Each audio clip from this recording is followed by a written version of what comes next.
Thank you so much. Calendar हमेशा तारीख बदलती है, आप सबको पता है। लेकिन एक तारीख ऐसी आती है जो पूरे कैलेंडर को बदल देती है। तो मुझे पूरी उम्मीद है कि आप रूबरू होने के लिए तैयार हैं।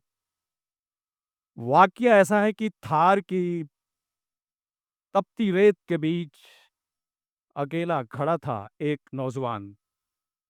जैसलमेर, 52 डिग्री टेम्परेचर, तपती रेत, दहकता सूरज,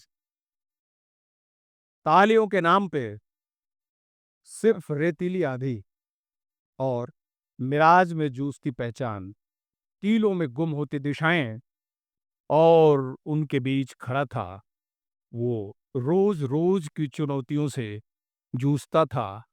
हर रोज सवेरे पसीने से भीगी हुई वर्दी पहनता था और इंतजार करता था कि अगले दिन की चुनौतियां कैसी हैं। 24 साल का वो नौजवान राप्ती नदी के किनारे एक बड़े छोटे से गांव से चल के आया था, और ऐसा इलाका जहां जिंदगी बड़े छोटे उम्र में ही बड़ा बना देती है। मैं था वो शख्स जो थार के मरुस्थल में रोज रेत के घरौंदे बनाता था और उन्हें बिगाड़ता था। क़ियादत यानी लीडरशिप खुद मंजिल नहीं है, वहां तक पहुंचने के लिए सिर्फ एक रास्ता है, और ये रास्ता हम तय करते हैं जब हमें कोई भी देख नहीं रहा होता, खास करके तब। ट्रेनिंग के दौरान मिले हुए 50 पैसे के अंतर्देशी खत ने यह बताया कि मैं पिता बन गया। मीलों दूर था, देखने नहीं जा सका, और अगली चिट्ठी लाई ये खबर कि पिताजी का कैंसर की सर्जरी हुई है, हॉस्पिटल में है। खत के वो टुकड़े वजन में बड़े हल्के थे, लेकिन उनके मायने बहुत गहरे थे।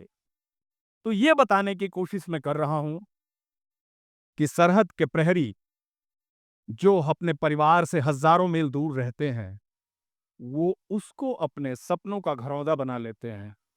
उसके लिए उनका खुद का अपने परिवार में रहना जरूरी नहीं है, क्योंकि जो सीमा की रेखा है वो उन रेतीली आंधियों में रोज बनती है और रोज गुम हो जाती है। लेकिन एक सिर्फ उस रेखा के लिए और उसको महफूज करने के लिए दिन रात वो चौकस वहां पे खड़ा रहता है। वो भी तब जब खतरे आपका रोज इम्तिहान ले रहे हों, और हर जंग में जीतना, क्योंकि जो ड्यूटी है ना, जो फर्ज है, वो सबसे ऊपर है। नेतृत्व के इस इम्तिहान में मैं सिर्फ अकेले नहीं था। मेरी पत्नी छोटे छोटे बच्चों को लेकर रोज की जिंदगी लड़ रही थी उस इलाके में जहां न कोई सड़क, न कोई बिजली, न कोई सुविधा, न कोई अस्पताल। वो एक अलग नेतृत्व कर रही थी, मेरे नेतृत्व की शक्ति संगिनी बनकर। क्योंकि नेतृत्व कभी भी अकेला नहीं होता। नेतृत्व सोलो शो नहीं है। ये उन मुश्किल दिनों की साझेदारी है जो अक्सर चुप रहता है, उसकी कोई जुबान नहीं होती। समय ने करवट बदला।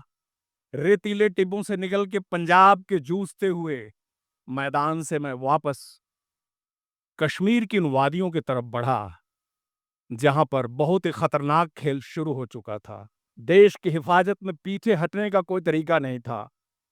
मैंने तय किया कि इन चुनौतियों के बीच मौत की आंख में आंख डालकर मुझे यहीं रहना है, मुझे यहीं जीना है। तब तक अचानक रूबरू हुआ एक बड़े खतरनाक मंजर से, जिसने मुझे जिंदगी भर का जिस्म पे निशान दिया। बहुत सारे जख्म, वाइटल ऑर्गन्स को लूज करना पड़ा, और अस्पताल का इतना लंबा सफर। फिर भी बहुत खुशी थी कि जिंदगी बच गई, और सुकून और आराम से रिश्ता तो टूट गया, लेकिन एक नया दोस्त मिला जिसका नाम दर्द था, जो पूरे जिंदगी का एक तरह से हमसफर बना। यही जिंदगी है। अस्पताल में गुजरते कई साल, कटता सिलता पेट, और दाहिना हाथ बोल रहा था कि फर्ज का रास्ता शॉर्टकट नहीं है, ये चरित्र के इम्तिहान से गुजरता है, मुश्किल रास्तों से होकर जाता है, और तकलीफ जब जिंदगी भर का हिस्सा बन जाए तो उसे दोस्त बनाना ही अच्छा है। नेतृत्व की मिसाल कायम करने का मायने ये नहीं कि मौत का खौफ ही नहीं है, बल्कि इस बात से है कि मुश्किल दिनों में भी वफादारी से जिम्मेदारी को निभाना और कठिन परिस्थितियों में नेतृत्व करना अकेले का काम नहीं, ये भी टीम वर्क है। मैनेजर हो या सीईओ या फिर अधिकारी या कोई भी कमांडर, नेतृत्व की नदी ऊंचे पहाड़ से निकलती जरूर है, लेकिन बीच में मिलने वाले जो झरने हैं, जो तालाब हैं, उस नदी के विशाल रूप को बढ़ाते हैं। तो आचरण में खोखलापन अगर है तो देश या परिवार का ढांचा बहुत ही जल्दी गिर जाता है। सालों तक अस्पताल में इलाज और फिर रिकवरी के दिन ने जिंदगी को दोबारा मौका दिया। सरहद की रक्षा से मन की सीमाओं को बांधने का एक मौका मिला, लेकिन किरदार बदल चुका था। एक बात बड़ी साफ हो चुकी थी कि अनुशासन और हिम्मत के बगैर किसी को लीडरशिप नहीं दी जा सकती। वो अब भी तब जब अनुशासन कोई देख न रहा हो, अनुशासन का कोई मूल्यांकन भी न कर रहा हो। 52 डिग्री के थार की गर्म रेत ने हमें नेतृत्व के लिए प्रेरित किया। मेरी ही तरह आप सब लोग कभी न कभी अपनी जिंदगी के रेगिस्तान में अकेले खड़े रहे होंगे। ये सिर्फ मेरी कहानी नहीं है। अपने घरों में, दफ्तरों में, फैक्ट्री में, इंस्टीट्यूशंस में, तब जब आपको कोई भी देख नहीं रहा होगा। आज मैं आपके सामने एक वॉरियर के तौर पर या विक्टिम के तौर पर खड़ा नहीं हूं। सिर्फ मैं एक विचार लेकर के आया हूं कि मजबूत समाज की कल्पना व्यक्तित्व से ही संभव है। फौलादी मिसाल देश में पेश करने को अगर एक लीडर सामने आता है, और ऐसा करने के लिए आपको किसी कल की जरूरत नहीं है, बड़े पद की जरूरत नहीं है। इसकी शुरुआत तो अभी से है, आज से ही है और यहीं से है, छोटी छोटी चुनौतियों से है। लीडरशिप बोर्ड रूम में भी नहीं पैदा होता, इसके लिए किसी समर भूमि की जरूरत नहीं। ये हमेशा आपसे शुरू होता है, और वहां से शुरू होता है जहां आराम विराम ले लेता है और मुश्किल आपका साथ पकड़ लेती है। जैसे जैसे हम जिंदगी की ऊंचाइयों को छूते हैं, ये कहना बंद कर देते हैं कि हमको क्या मिला, बल्कि ये कहते हैं कि हमने समाज और देश को क्या दिया।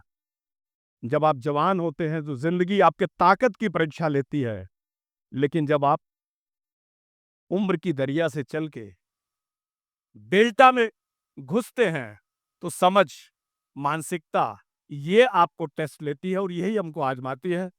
63 साल की उम्र में और 40 साल की नौकरी में मैंने सिर्फ यही सीखा, अगर हमने वक्त गिलवे शिकवे में गुजार दिए तो जिंदगी बड़े छोटे दायरे में सिमट जाती है, लेकिन अगर हमने अपनी जिंदगी को समाज को कुछ देने का मन बना लिया तो जिंदगी का दायरा बहुत विशाल हो जाता है, वेरी वाइड।